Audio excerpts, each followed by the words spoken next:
हम भगवान शंकर का मंत्र जाप करें तो षडाक्षर से चालू ना करें। स्त्री जब भी मंत्र का जाप करे तो पंचाक्षर से चालू करें। अब आप लोग चालू हो जाए। नमः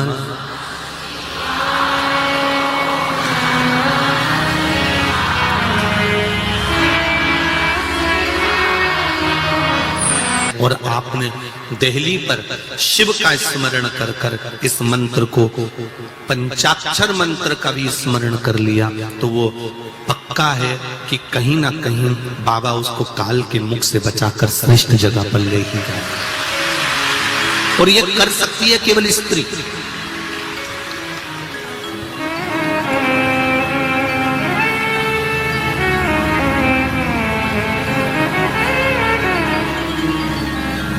इसको कर सकती है नारी, इसको कर सकती है स्त्री।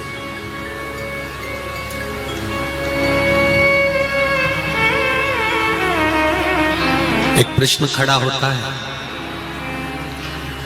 जितनी भी पूजन पाठ होती है ये स्त्री क्यों करे? थोड़ा बहुत तो ये बहरू भी करे नहीं है? जो भी पूजन पाठ करे वो स्त्री करे, सारे व्रत उपास स्त्री करे, पुरुष क्यों नहीं?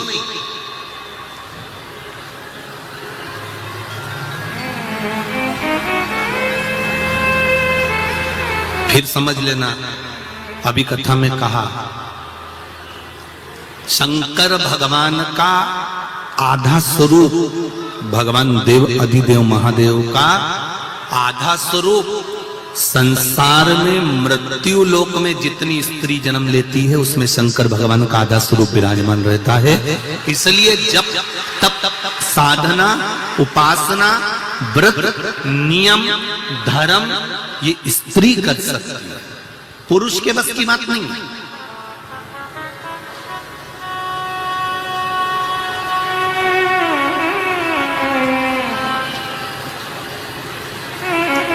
वो एक दिन एकादशी का व्रत करता है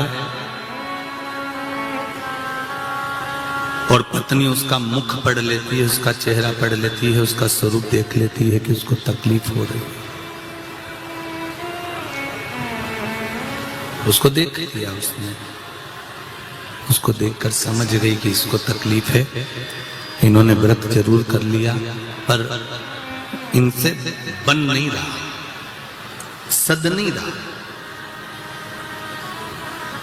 तो अगली बार से पत्नी अपने पति से कह देती है, सुनो तुमसे व्रत नहीं हो सकता, तुम मत करा करो, मैं कर लूंगी तुम्हारे बत्तल का, हो तुम चिंता मत करो, तुम तो दुकान जाओ अपना काम करो, व्रत उपास मैं कर सकती हूं। मेरी जीजियों, मेरी माताओं, कई बार हरतालिका तीज के दूसरे दिन चतुर्थी का व्रत आ जाता है माताओं का। बोलो सही है कि गलत है? चतुर्थी के दूसरे दिन, अरे बोलते जाओ, पंचमी का व्रत जाता है, ऋषि पंचमी का। पंचमी के बाद में छठ का व्रत आ जाता है। कई बार इससे पहले भी कोई ना कोई व्रत आ जाता है।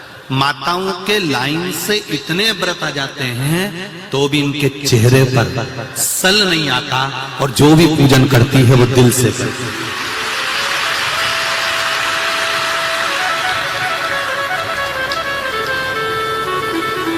तीज का व्रत, चतुर्थी का व्रत, पंचमी का व्रत, छठ का व्रत, कोई कोई तो संतान सप्तमी भी करती है। बोलो तो री जी सही है कि गलत है? सप्तमी का व्रत, और फिर आ गई अष्टमी, फिर उसने सोचा वह गोगा नवमी भी आ गई, और गोगा नवमी के बाद में दशमी, और फिर आ गई एकादशी। 4-5 दिन लगातार व्रत करने के बाद भी सुबह जल्दी उठकर रसोई घर में जाना, परिवार के लिए भोजन बनाना, बच्चों का टिफिन तैयार करना, झाड़ू पोछा कर लेना, और चेहरे पर सिकन नहीं, जो सामान घर में रखा है उसी को सेक सुखाकर सबको खिलाने के बाद में व्रत का थोड़ा सा सामान बनाकर खा लेती है और आनंद लेती है। अब इतने दिन अगर किसी पुरुष का व्रत हो ना तो बीपी और शुगर नीचे ऊंचे हो जाए, ऊंचा नीचे। पर स्त्री के, नारी के चेहरे पर शिकन नहीं होती, क्योंकि स्त्री का जो आधा भाग है, नारी का जो आधा भाग पहनना। ये तीसरा सूत्र है। शिव महापुराण की कथा का देवऋषि नारद महाराज तीसरा सूत्र वर्णन करते हैं, रुद्राक्ष को धारण करना। पहले आप अच्छे से समझ लीजिए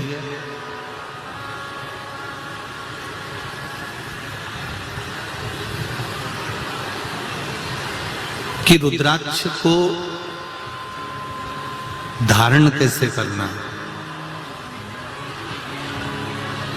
अगर कुबेरेश्वर धाम का रुद्राक्ष यदि आपको मिला है, सीहोर का कुबेरेश्वर धाम का रुद्राक्ष, और बिना मोल का, क्योंकि कुबेरेश्वर धाम पर जो रुद्राक्ष दिया जाता है उसका कोई मोल नहीं होता, निशुल्क रहता है। अगर कुबेरेश्वर धाम का रुद्राक्ष आपको मिला है तो वो आपके रोग के लिए, आपके बीमारी के लिए, आपके कष्ट के लिए, आपके तकलीफ के लिए, आपके दुख के या रोग के निवारण के लिए, कष्ट के निवारण के लिए। एक पत्र और मेरा एक निवेदन है आप सभी से, जो भी रुद्राक्ष आपके घर में है, जो भी रुद्राक्ष आपके यहां पर विराजमान है, हम ये नहीं कहेंगे कि उसका कोई मोल तत्व नहीं है। जो रुद्राक्ष आपके यहाँ है, जब तक कुबेरेश्वर धाम का रुद्राक्ष आपको नहीं प्राप्त होता तब तक आपके घर के रुद्राक्ष का भी जल आप शंकर भगवान को समर्पित कर कर उसका प्रसाद बनाकर धारण कर सकते।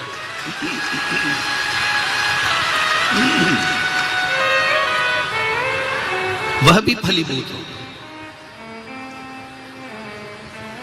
जैसे कल अपन ने शिवरात्रि का पूजन करा कि नहीं करा? अरे बोलो तो जम के करा ना सबने। शिवलिंग का निर्माण करा, पूजन करा। आप 365 दिन पार्थिव शिवलिंग का निर्माण करोगे, सावन महीने में पार्थिव शिवलिंग का निर्माण करोगे। पर जितनी बार भी आप पार्थिव शिवलिंग का निर्माण करोगे तो सूर्य अस्त होने से पहले पार्थिव शिवलिंग का विसर्जन आपको करना पड़ेगा। पर 12 महीने शिवरात्रि आती है। शिवरात्रि के समय पर, शिवरात्रि के दिन हम दिन में नहीं, रात में 1 पहर, 2 पहर, 3 पहर, 4 पहर में जितना मन बन जाए कि 1 पहर पूजन करूंगी मैं, 2 पहर करूंगी। कल अपन ने कितनी पहर की पूजन करी? जम के बोलो जरा। 1 पहर की पूजन करी। शिव महापुराण की कथा कहती है शिवरात्रि की जो पूजन होती है, इसका मतलब क्या है? शिवरात्रि। इसको ये नहीं लिखा गया शिव डे, शिव दिन। इसको क्या कहा गया है? जम के बोलो जरा। शिवरात्रि। शिव महापुराण की विद्येश्वर संहिता में कौमार खंड के अंतर्गत स्कंद पुराण में जो वर्णन आता है कि 12 महीने शिवरात्रि आती है। जो रोज पूजन करने वाले हैं, रोज पार्थिव शिवलिंग का निर्माण करने वाले हैं, रोज सावन के महीने में शिवलिंग का निर्माण करते हैं, हजारों शिवलिंग बनाते हैं। तुम लाखों शिवलिंग का निर्माण कर लो, पर सावन के महीने में या 365 दिन शिवलिंग बनाओगे तो वो शिवलिंग तुम्हें सूर्य अस्त के पहले विसर्जन करना पड़ेगा। पर शिवरात्रि के दिन जो तुम शिवलिंग का पूजन कर रहे हो वो रात्रि में अगर करते हो तो 1 पहर का करते हो तो 1 पहर की पूजन करने के बाद विसर्जन कर दो। 2 पहर का करते हो तो 2 पहर की पूजन करने के बाद विसर्जन कर दो। 3 पहर का करते हो 3 विसर्जन कर दो।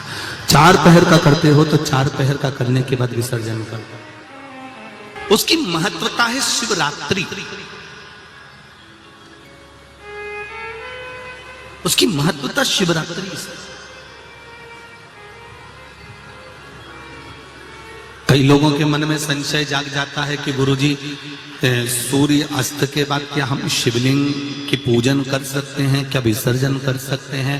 तो पहले तो अच्छे से समझ लो कि तुम सावन महीने की शिवरात्रि की पूजन कर रहे हो। रात्रि लगी हुई है उसमें कि रात्रि को ही होगी और रात्रि को ही विसर्जन होगा।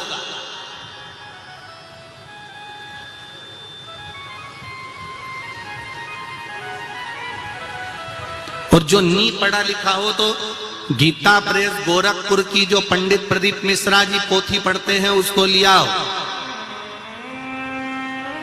उसका नंबर देखकर और उसका स्मरण करना प्रारंभ करो कि हम 365 दिन अगर शिवलिंग का निर्माण करते हैं तो वो शिवलिंग का निर्माण हम दिन में कर दिन में विसर्जन कर सकते हैं। पर शिवरात्रि की पूजन करें तो रात्रि को भी शिवलिंग का निर्माण कर पार्थिव पूजन करने के बाद हम बाबा देवाधिदेव महादेव से रात भर, चाहे तो 1 पहर, चाहे तो 2 पहर, चाहे तो 3 पहर, चाहे तो 4 पहर, कैसा भी पूजन कर सकते हैं, किसी भी रूप में।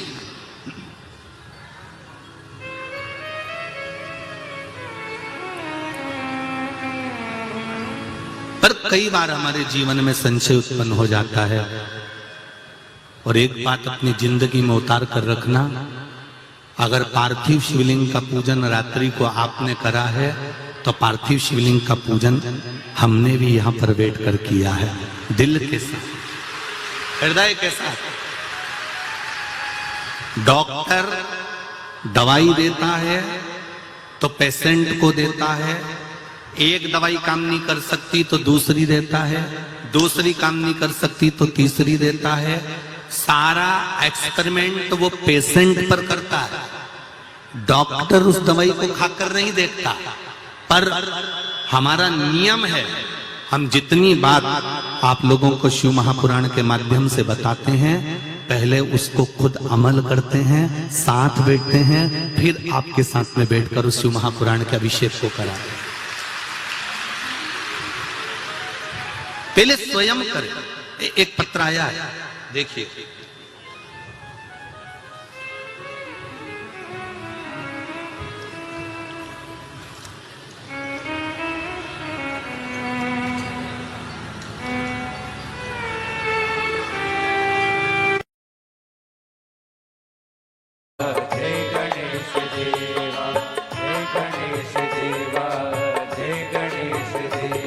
उनकी मेहनत जब रंग लाएगी, जब आप किसी न किसी रूप में शंकर की आराधना में डूबे रहेंगे,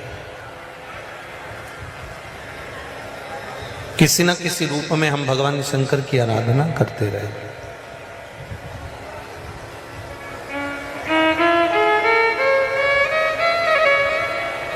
प्रत्येक योनि में, प्रत्येक जन्म में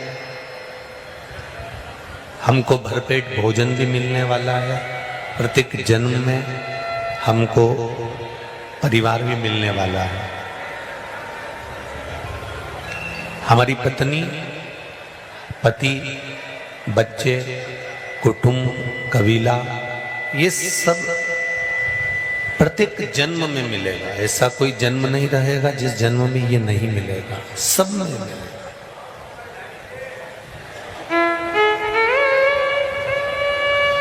पर प्रत्येक जन्म में शिव महापुराण की कथा नहीं मिलने वाली है। पत्नी मिल जाएगी, बच्चे मिल जाएंगे, भोजन मिल जाएगा, रहने के लिए घर मिल जाएगा, पर शिव कथा नहीं मिलेगी।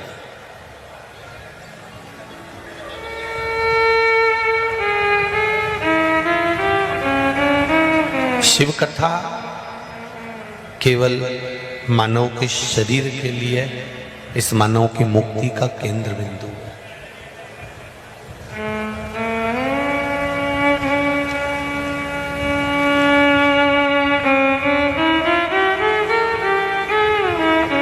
और मानव का जो केंद्र बिंदु शिव है। ब्रह्म कुमारी आश्रम में आप जाते हैं तो बहनें बताती हैं एक बिंदु से संपूर्ण संसार की उत्पत्ति है और वो बिंदु कोई दूसरा नहीं है। वो बिंदु है केवल एक देवाधिदेव महादेव। इसके सिवाय कोई बिंदु हो ही नहीं सकता।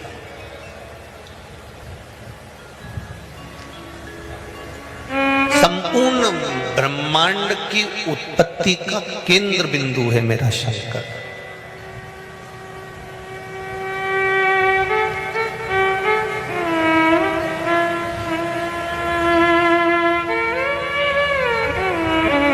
हमारी आदत है कि हम जब तक सारी दुनिया में धोखे खाकर नहीं आ जाते तब तक महादेव की शरण में नहीं जाते। संपूर्ण दुनिया में धोखे खाने के बाद में हम महादेव की शरण में जाते हैं और वो भी महादेव की शरण में जब जाएंगे जब दुनिया धक्के मार देगी, धोखा दे देगी, परेशान कर देगी, शरीर में रोग बीमारी कष्ट बहुत हो जाएगा, तब हम देवाधिदेव महादेव की शरण में जाएंगे।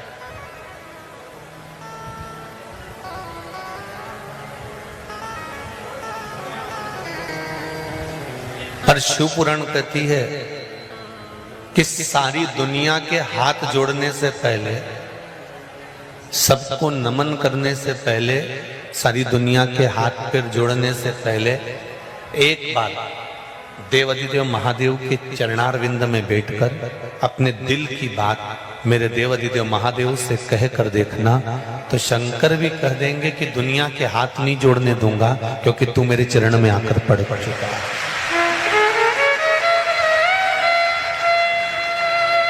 तू मेरे चरणों में आकर गिर गए।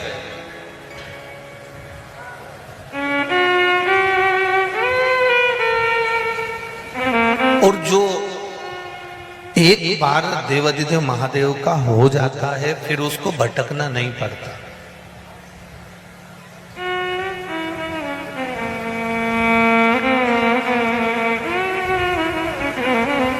हमको ये भी नहीं मालूम था कि हमको अच्छा पति मिल जाएगा, अच्छी पत्नी मिल जाएगी, अच्छे रिश्तेदार मिल जाएंगे। हमको ये भी नहीं मालूम था कि हमारा पुत्र पुत्री बहू बेटा सब अच्छे मिल जाएंगे।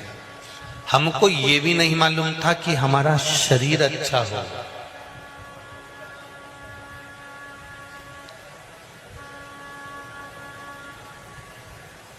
जो लिया इसी संसार से लिया और वापिस गए तो इसी संसार में वापिस छोड़कर चले गए।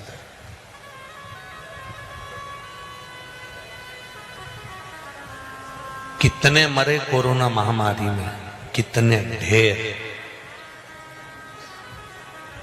कोई 24 साल का था, कोई 32 साल का था, कोई 40 साल का था, कोई 30 साल का था, कोई 20 साल का था, कोई 70, कोई 60। उम्र की कोई सीमा नहीं थी।